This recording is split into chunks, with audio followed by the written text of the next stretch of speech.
Then he went out from there and came into his own country, and his disciples followed him.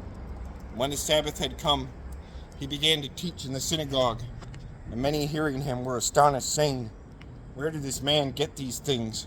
And what wisdom is this which is given to him, that such mighty works are performed by his hands?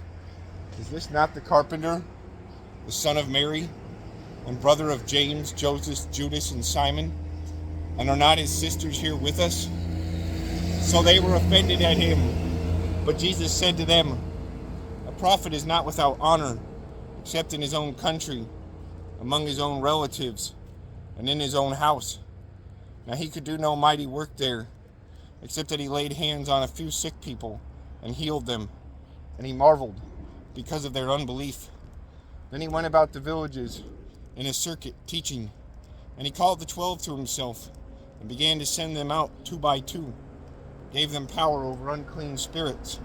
He commanded them to take nothing for the journey except a staff, no bag, no bread, no copper in their money belts, but to wear sandals, and not to put on 2 tunics. Also he said to them, "In whatever place you enter a house, stay there till you depart from that place. And whoever will not receive you, nor hear you, when you depart from there, shake off the dust under your feet, as a testimony against them. Assuredly I say to you, it will be more tolerable for Sodom and Gomorrah in the day of judgment than for that city." So they went out and preached that people should repent, and they cast out many demons, and anointed with oil many who were sick, and healed them. Now King Herod heard of him, for his name had become well known, and he said, "John the Baptist is risen from the dead, and therefore these powers are at work in him." Others said, "It is Elijah." And others said, "It is the prophet, or like one of the prophets." But when Herod heard, he said, "This is John, whom I beheaded. He has been raised from the dead."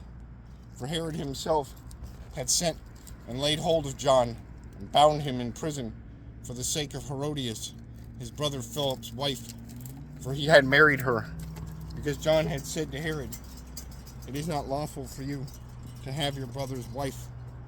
Therefore Herodias held it against him, and wanted to kill him, but she could not. For Herod feared John, knowing that he was a just and holy man, and he protected him. And when he heard him, he did many things, and heard him gladly. Then an opportune day came, when Herod, on his birthday, gave a feast for his nobles, the high officers, and the chief men of Galilee. And when Herodias' daughter herself came in and danced, and pleased Herod and those who sat with him, the king said to the girl, "Ask me whatever you want, and I will give it to you." He also swore to her, "Whatever you ask me, I will give you, up to half my kingdom." So she went out and said to her mother, "What shall I ask?" And she said, "The head of John the Baptist." Immediately she came in with haste to the king and asked, saying, "I want you to give me at once the head of John the Baptist on a platter." And the king was exceedingly sorry, yet because of the oaths and because of those who sat with him, he did not want to refuse her. Immediately the king set an executioner and commanded his head to be brought, and he went and beheaded him in prison, brought his head on a platter and gave it to the girl, and the girl gave it to her mother. When his disciples heard of it, they came, took away his corpse, and laid it in a tomb. Then the apostles gathered to Jesus and told him all things, both what they had done and what they had taught. And he said to them, "Come aside by yourselves to a deserted place and rest a while." For there were many coming and going, and they did not even have time to eat. So they departed to a deserted place in the boat by themselves. But the multitude saw them departing, and many knew him, and ran there on foot from all the cities. They arrived before them and came together to him. And Jesus, when he came out, saw a great multitude and was moved with compassion for them, because they were like sheep, not having a shepherd. So he began to teach them many things. When the day was now far spent, his disciples came to him and said, "This is a deserted place, and already the hour is late. Send them away, that they may go into the surrounding country and villages and buy themselves bread, for they have nothing to eat." But he answered and said to them, "You give them something to eat." And they said to him, "Shall we go and buy 200 denarii worth of bread and give them something to eat?" But he said to them, "How many loaves do you have? Go and see." When they found out, and they said, 5 and 2 fish.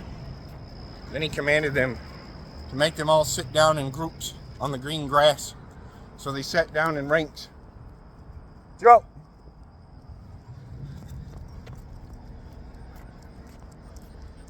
So they sat down in ranks, in hundreds and in fifties.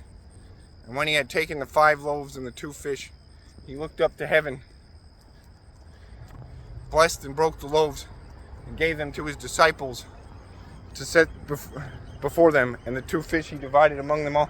Zero,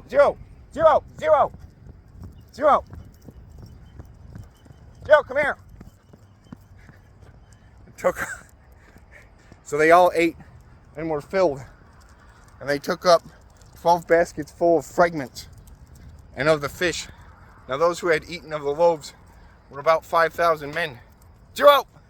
Immediately he made his disciples get into the boat and go.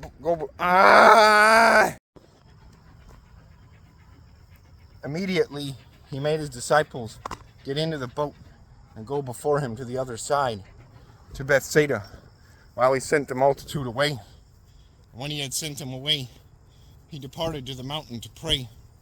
Now when evening came, the boat was in the middle of the sea, and he was alone on the land. Then he saw them straining at rowing, for the wind was against them. Now about the 4th watch of the night, he came to them, walking on the sea, and would have passed them by. And when they saw him walking on the sea, they supposed it was a ghost, and cried out, for they all saw him and were troubled. But immediately he talked with them and said to them, "Be of good cheer, it is I. Do not be afraid." Then he went up to the boat to them, and the wind ceased, and they were greatly amazed in themselves beyond measure, and marveled, for they had not understood about the loaves, because their heart was hardened. When they had crossed over, they came to the land of Gennesaret and anchored there. When they came out of the boat, immediately people recognized him, ran through the whole surrounding region, and began to carry about on beds those who were sick to wherever they heard he was. Wherever he entered into the villages, cities, or country, they laid the sick in marketplaces and begged him that they might touch the hem of his garment, and as many as touched him were made well.